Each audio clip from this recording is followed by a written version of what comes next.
Coba misalkan Baraya cek ya. Ini silakan Baraya cek karena saya takut diciduk. Tapi silakan Baraya cek ya, misalkan ya. Pemilik tambang batu bara itu siapa? Perusahaan-perusahaan sawit itu siapa yang punya? Dan kalau misalkan ngecek, ternyata mereka juga adalah politisi-politisi, anggota DPR, kemudian ada, ya pokoknya mah yang kita kenal sering muncul di TV sebagai orang yang memiliki kekuasaan. Jadi mereka adalah orang-orang yang elit di dunia ekonomi, tetapi juga elit di dunia politik gitu. Jadi itu adalah sama orangnya. Makanya dalam konteks inilah maka Indonesia disebut sebagai negara oligark. Jadi Baraya silakan baca bukunya oligark dari siapa aja, dari Winters, dari siapa aja gitu ya. Kemudian Baraya cek ciri-ciri dari negara oligark. Maka Baraya akan menemukan bahwa ciri-ciri itu semuanya ada di Indonesia gitu.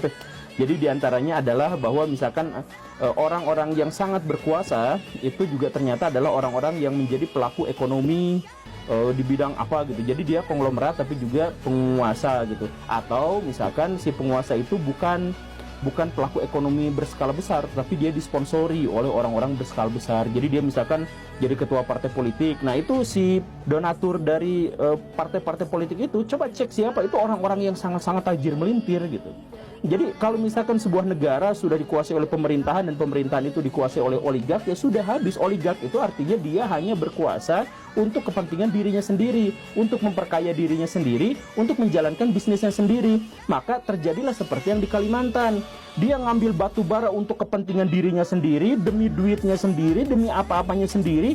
Dia nggak peduli ketika orang-orang Kalimantan pada akhirnya jatuh miskin, kemudian keracunan, anak-anaknya kena stunting, dan kemudian lingkungan di sana parah, hujan kebanjiran, kemarau kepanasan. Ya gara-gara mereka sekarang itu setiap rapat ada di ruang yang AC yang sangat enak apa segala rupa, tapi mereka mengorbankan. Dan saya kemarin ngobrol sama seorang elit politik di Indonesia, dan dia bilang kalau urusannya adalah pertambangan dan urusannya itu adalah sawit, maka itu mafianya tuh ekstrim, kata dia tuh. Kata dia, saya nggak bisa mengkonfirmasi pernyataannya karena saya bukan elit gitu ya, tapi kata dia tuh bunuh-bunuhan, culik-culikan, pemerasan dan sebagainya, bahkan levelnya sampai level yang sangat tinggi itu sudah biasa mereka lakukan. Kalau misalkan Munir di zaman dulu itu ketahuan banget bahwa itu ada konspirasi di situ, maka dalam tanda kutip pembunuhan-pembunuhan zaman sekarang itu sudah tidak ketahuan gitu. Jadi ada orang yang meninggal dikiranya biasa-biasa aja gitu, padahal itu adalah dibunuh gitu. Katanya sih seperti itu, benar atau tidaknya tidak diketahui. Tetapi kalau misalkan mengaitkan bahwa Indonesia sebagai negara oligark, maka itu menjadi sesuatu yang wajar.